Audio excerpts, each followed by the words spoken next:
And there are two important pillars, one on the left side, one on the right side. On the left side, you see just in time,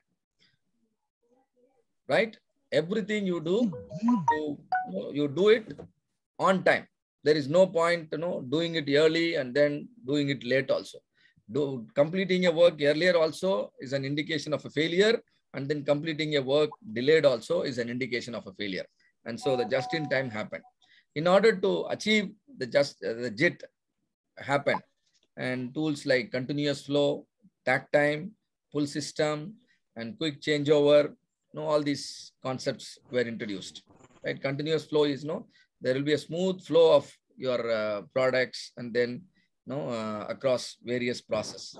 And the storage, the storage is avoided, right? And that is called continuous flow. Sometimes people call it one piece flow. That means the batch size is limited to one, but it's not that easy to achieve a batch size of one. And then takt time, the rate at which you need to produce the products, and so that your deliveries can happen on time, so that you are producing early as well as producing late, both can be avoided. And one metric that can help you understand is takt time. And then pull system. We produce only when there is a demand. No demand, we don't produce. And so that means certain signal is required to to trigger the production.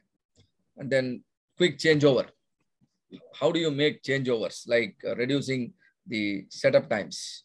How much time do you take to shift from a particular product to some other product? So these are the tools or approaches which can make you achieve just in time. On the other side, the other pillar is called Jidoka. Jidoka simply means some visual clue. Like sometimes they call it Anden, and you call it error proofing. That means for everything, some visual indication is given. For example, a machine is not working, and now a light will glow in a red color.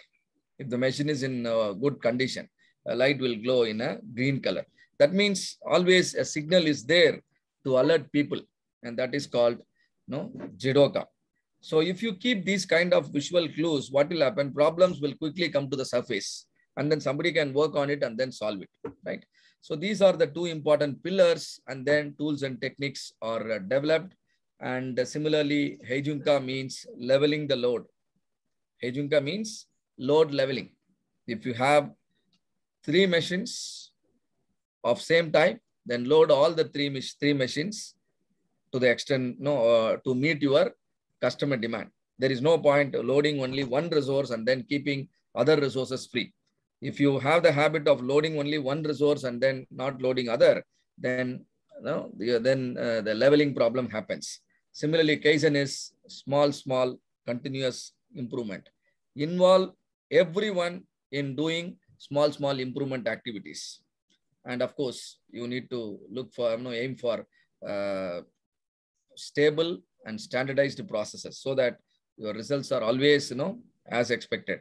So but these kind of tools and techniques under this pillar will help you achieve highest levels of quality, lowest cost, and lowest lead time. And then employees will be motivated, and as a result, you also get a safer environment, and then higher morale among your people. So these are all called Toyota philosophies. And of course, you will appreciate all of them. So the more you follow, the better will be the results in your products and services. So any questions here?